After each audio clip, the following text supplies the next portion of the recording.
Moses Walakira is a 13-year-old who hails from Wakiso district. He traveled all the way to Mulago Hospital in Kampala to attend this sickle-cell clinic. More than 10,000 patients are registered here. Moses was brought in after a sickle-cell attack.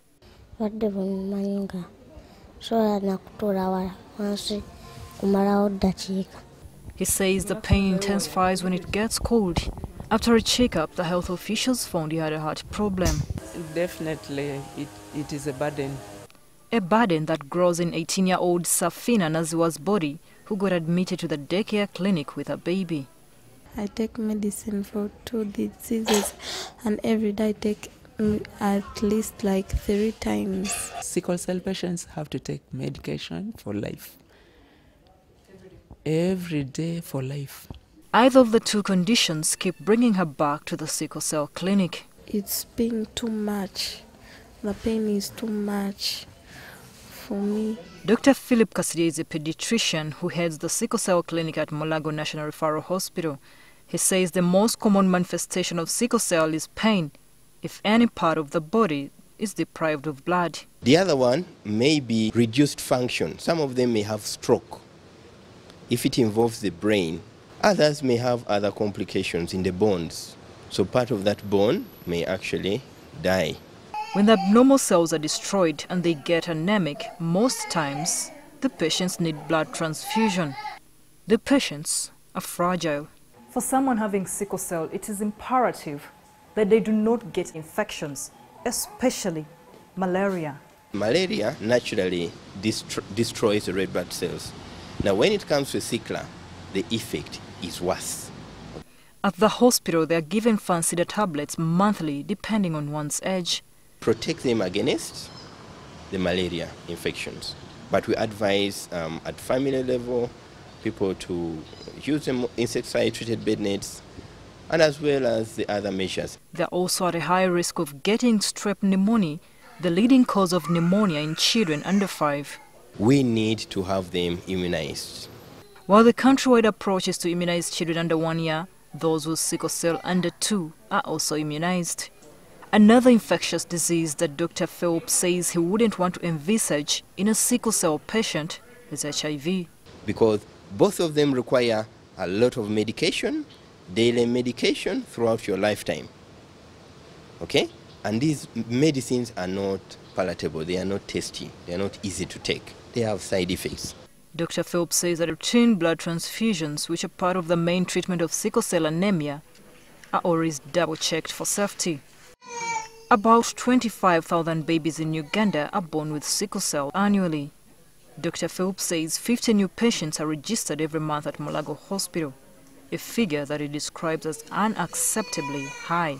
Before you go into the reproduction function, you have to know your state, just like it is with HIV, such that you are informed. The disease is genetic, and according to WHO, about 5% of the world's population carries trait genes for hemoglobin disorders, mainly sickle cell disease and thalassemia. If you have sickle cell and you get a man who has no sickle cell trait at all, a gene at all, then you will have carriers. If you both have sickle cell, in other words, you have HBSS, you will only have products that are HBSS.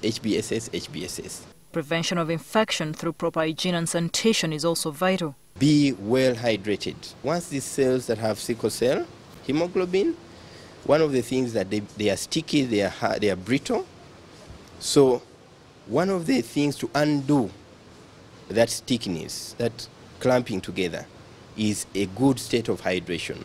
In a day, I have to take at least 5 liters of water, and then there's like passion fruits, juice, tea. While for long sickle cell anemia has been neglected by everyone in the country, the Director General Health Services in the Ministry of Health says that Uganda has in the past 1 year made great strides. We are now aware about the districts with the highest prevalence, notably Gulu and Lira.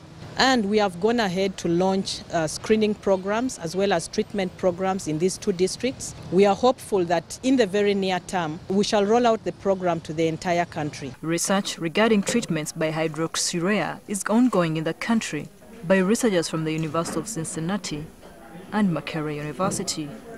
We are working hand in hand with the National Drug Authority to make sure that it is accredited for use in sickle cell anemia, and as soon as this is done, we shall commence treatment of sicklers with this. The treatment will not cure the patients, but it will improve their quality of life by improving their blood levels.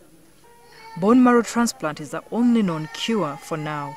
It's very expensive. It ranges from about 30,000 US dollars. In India, that's the operation per se. But cumulatively, it may actually go up to 300,000, 200, 300,000 US dollars. Dr. Philp is optimistic that the country may be able to perform such transplants by 2040 at a lower cost. While the wait is on, you need to find a hospital and go get tested for sickle cell disease. You may save the life of your unborn child from this debilitating disease, which can prove fatal if it coexists with any other disease. Florence Alimba, NTV.